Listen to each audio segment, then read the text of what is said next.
2 का question number 6 का हम लोग देखेंगे दूसरा, छठा का दूसरा भाग ना, छठा का दूसरा भाग, जिसमें दीर्घ वृत्तखंड का क्षेत्रफल ज्ञात करनी है। क्या करनी है? हाँ, ये वृत्त का केंद्र O हो गया, ये त्रिज्या जो कि 15 सेंटीमीटर है, और ये त्रिज्या, एक वृत्त की सभी त्रिज्या बराबर होती है तो ये भी बराबर होगा 15 का। यहाँ पर जीवा है, ये जीवा, ये आपका लघु वृत्तखंड जो अभी हम लोग निकाले है ना। उसके बाद हमको दीर्घ वृत्तखंड का क्षेत्रफल निकालना है, तो ये जो एरिया बचता है, ये ध्यान से देखेंगे, जितना एरिया हम क्रॉस चिन्ह लगा रहे हैं ये दीर्घ वृत्तखंड कहलाएगा पूरा ना। इसको क्या कहेंगे? दीर्घ वृत्तखंड। क्या कहेंगे? दीर्घ वृत्तखंड। इसी का हम लोग को क्षेत्रफल ज्ञात करना है, इसी का क्षेत्रफल ज्ञात करना है। तो चूंकि दोनों भाग जो है एक ही क्वेश्चन का है, दोनों भाग एक ही क्वेश्चन का है, सिंपल इसको क्या करेंगे, ये पूरे वृत्त का क्षेत्रफल में से पूरे वृत्त का क्षेत्रफल निकाल लेंगे और उसमें से ये लघु वृत्तखंड जो अभी हम लोग प्राप्त किए उसको माइनस कर देंगे। लघु वृत्तखंड का क्षेत्रफल निकाले ना अभी? Yes sir. अभी लघु वृत्तखंड का क्षेत्रफल निकाले, उसको हम पूरे वृत्त का क्षेत्रफल में से इसको भर माइनस कर देंगे, इतना से एरिया को माइनस कर देंगे, ठीक है ना। तो वो अलग बच जाएगा, उसी को तो निकालना है दीर्घ वृत्तखंड का। समझ में आ रहा है बात? Yes sir. हाँ, तो यहाँ पर रेडियस हमारा दिया हुआ है r = 15 सेंटीमीटर और थीटा = 60 डिग्री, और हमको निकालना है दीर्घ वृत्तखंड का क्षेत्रफल। दीर्घ वृत्तखंड का क्षेत्रफल, दीर्घ वृत्तखंड का क्षेत्रफल बराबर हम क्या करेंगे, वृत्त का क्षेत्रफल, वृत्त का क्षेत्रफल माइनस लघु वृत्तखंड का क्षेत्रफल। चूंकि कमांड ऐसी चलती इसको ऐसा बन पा रहा है, नहीं तो इसके लिए फिर अलग फॉर्मूला लाते, समझे। लघु और वृत्त दोनों दिया है ना, इसलिए वृत्त का क्षेत्रफल में से लघु वृत्तखंड का क्षेत्रफल माइनस कर दे रहे तो हमारा दीर्घ वृत्तखंड का क्षेत्रफल आ जा रहा है, बात समझे। अरे तो फिर दूसरा फॉर्मूला अप्लाई करना पड़ता है, एक ही क्वेश्चन का है इसलिए उतना सिंपल बन जाएगा। तो वृत्त का क्षेत्रफल हो जाता है आपका पाई r स्क्वायर माइनस, इधर आपको क्या करेंगे, लघु वृत्तखंड का क्षेत्रफल ना, लघु वृत्तखंड का क्षेत्रफल, लघु वृत्तखंड का क्षेत्रफल।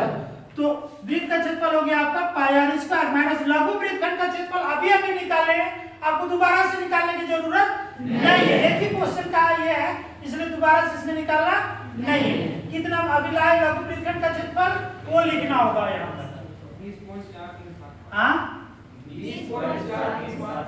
20.4375 इतना लाए थे ना, ठीक है ना।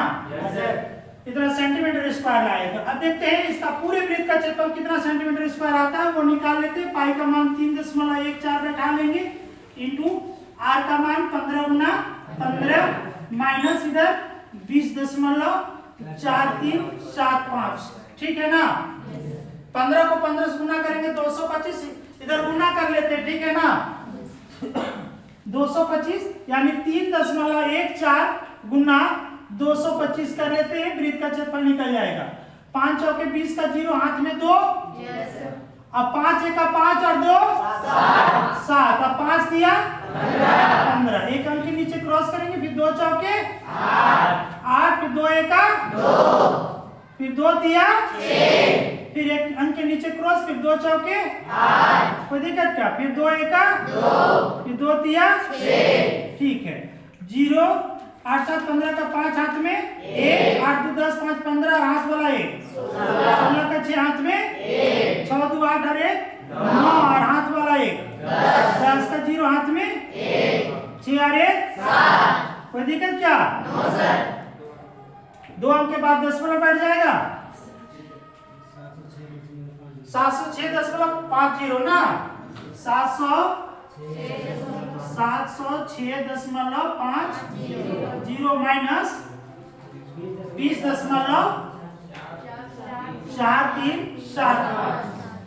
माइनस कर लेते हैं यहीं पर 20.4375, ठीक है।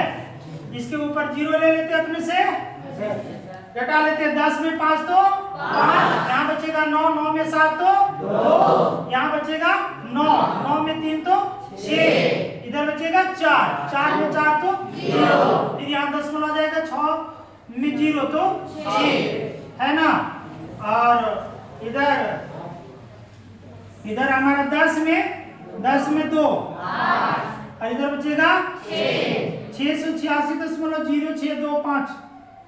देखिए तो आंसर 686.0625 सेंटीमीटर स्क्वायर। ये हो गया आपका दीर्घवृत्तखंड का क्षेत्रफल।